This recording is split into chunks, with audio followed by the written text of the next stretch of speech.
welcome back to Driving with Sean. Okay, top of mind today. The thing that's really irritating me is the fact that we see all of these images of burnt out shells of buildings, and we see people throwing feces in the street, and there is this violence that is growing in the country, all completely unnecessary, and everybody fights about that.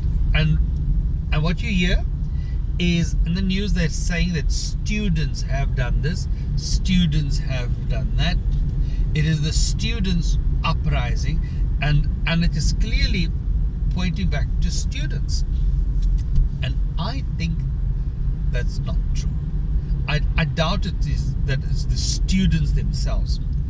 Students themselves prefer to go and have a drink on a Friday afternoon. They prefer to party. They're young, they're rebels, yes, but they don't coordinate in such a way that they can make sure that guys throughout the country or buddies of theirs are all coordinating to go and burn stuff down. There has to be something more insidious than just students. We're seeing the police deciding to treat students who are protesting as criminals, and still we miss the point. It is not about students being criminals or students being unruly. I think, and I'm convinced, that this is a political body hiding under society, hiding behind students, and whipping up students emotionally. Currently, it is mostly racism that is being used to evoke that emotion. And so, that emotion is getting people to be experiencing feelings of hatred. And so somebody is winding up the hatred. Somebody is winding up this spiteful speech. And there's only one party which does that, and that is EFF. That's how it is. The ANC does not do that. The DA does not do that. The only party currently who's managing to gain ground through hate speech is the EFF. So when one starts picking this up, I start asking, what is happening at the universities now? This year, 2016, the rag mag at UCT early in the year, the new editor there, in essence a professor or whatever it is, all of his articles, the entire rag mag was flavored heavily with EFF thought processes and sentiment.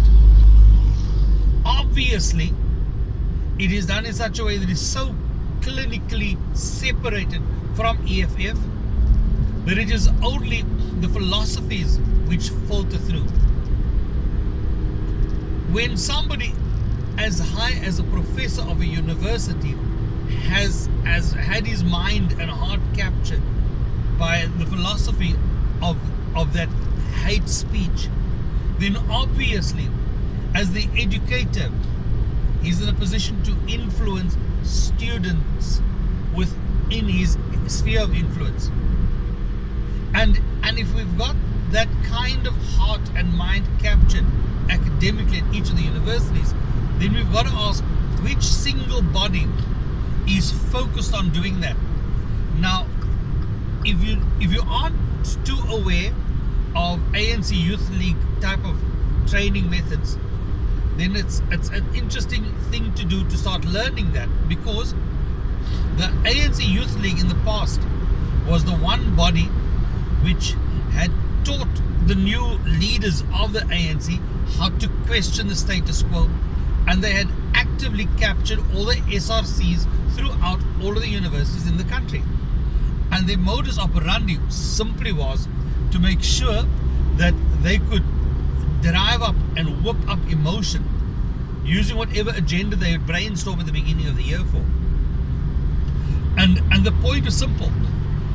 ANC Youth League leaders needed to prove that they can get students to be able to act, and they talk about mobilizing the masses. As a leader, are you able to mobilize masses? And they're taught to challenge the status quo, even having to use violence if needs be.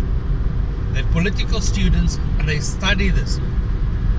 It's interesting to note that when there was the breakdown in relationship between Julius Malema and Jacob Zuma, and between the group of people associated to Julius Malema at the time, that when they broke away, the people who broke away were all ANC Youth League leaders. Floyd and Julius and everybody else who broke away to form the EFF took the philosophies and methodologies of the ANC Youth League and built an entire party around that. Nobody should be surprised to know that we have that same methodology, the same mechanism, and now playing itself out throughout the country. So don't tell me that the students have had an uprising. This is a youth league uprising where they are actively going out and mobilizing student masses to be able to do the unspeakable, so that at the negotiation table they will be able to prove that they have power, that they have credibility, that they have clout. And how do they do that? By being able to say, I can get our students to burn your house down. It's a clear threat that they can carry out because they're proving it. It is not a student uprising. This is the rising up of the EFF. And they're fighting for an extremely important thing. They need to make sure that they double their voter registration and that people will vote for the EFF in 2019. So it doesn't matter if we solve the fees must fall problem. If we manage to give school fees and universities fees away for free, then in January 2017, when the school fees are done and they've toyed and celebrated and they've won that round, then they're going to brainstorm about what is the next pressure point that they can motivate the masses for. I think we all in this country need to stop and just give a moment of thought, not to the fact that the students are unhappy, but the fact that there are a group of people who are being coached and mentored to be able to rile up the emotions of students, to create hatred for others, so that we can eventually have something where they can have a boil to burst, that they can have an explosion, and that they can bring that out in the streets of our country. And we're not noticing who the ones are that we should be pointing a finger at yet. We're pointing it at the students.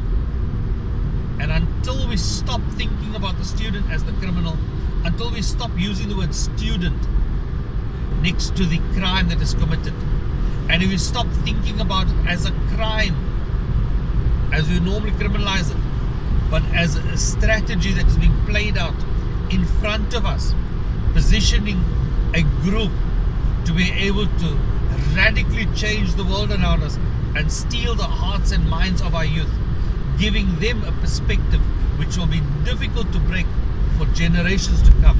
We have the danger of a new form of racism, a new form of hatred, which once it's embedded in the hearts and minds of our youth, will carry over to their children and their children's children, and it'll rip our society apart. It will rip our world apart if we don't now already start building other youth movements, another youth league which has got a different perspective, a youth league that we need to start, that says we understand the value of things and we know when we are being played. Our students don't know that they are being played, and we aren't letting them learn how to be able to identify when they are being played, and as a result we as a nation are being played. What do you think?